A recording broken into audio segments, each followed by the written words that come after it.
Hebrews chapter 2. Therefore, we must pay much closer attention to what we have heard, lest we drift away from it.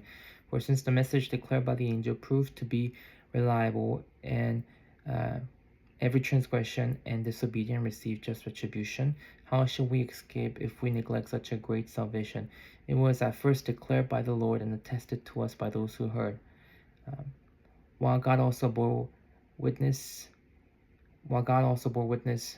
through signs and wonders and various miracles, and by the gift of the Holy Spirit, distributed according to his will.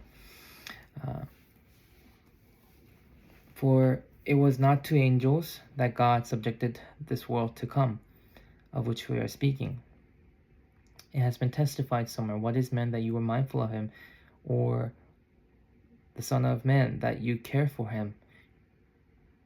You have made him a little while lower than the angels, putting everything in subjection under his feet. Now in putting everything in subjection under him, he left nothing outside his control. At present we do not yet see everything in subjection to him, but we see him who for a little while was made lower than the angel, namely Jesus Christ, crowned with glory and honor because of the suffering of death, so that by the grace of God he may taste death for everyone. For it was fitting that he, for whom and by whom all things exist,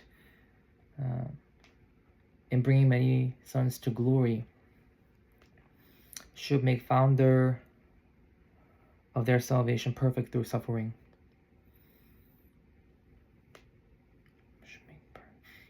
For he who sanctifies and those who are sanctified all have one source. That is why he is not ashamed to call them his brothers, saying, I will tell of your name to my brothers. In the midst of the congregation, I will sing of your praise. And again, I put my trust in him. And again, behold, I and the children God has given me.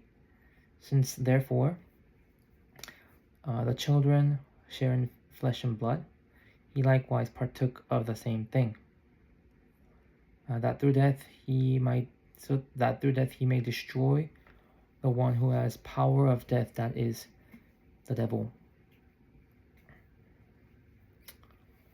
to deliver all those who through fear of death were subject in lifelong slavery. For surely it is not the angels that he helps, but he helps the offspring of Abraham. Therefore, he was made in likeness to his brothers, so that he may become a merciful and faithful high priest to the service of God, to make propitiation for the sins of the people.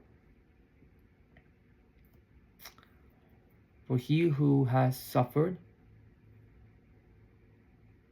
is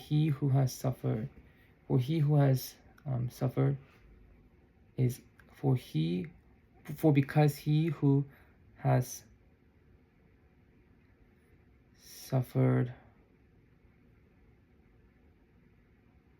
temptation, he is able to help those who are being tempted.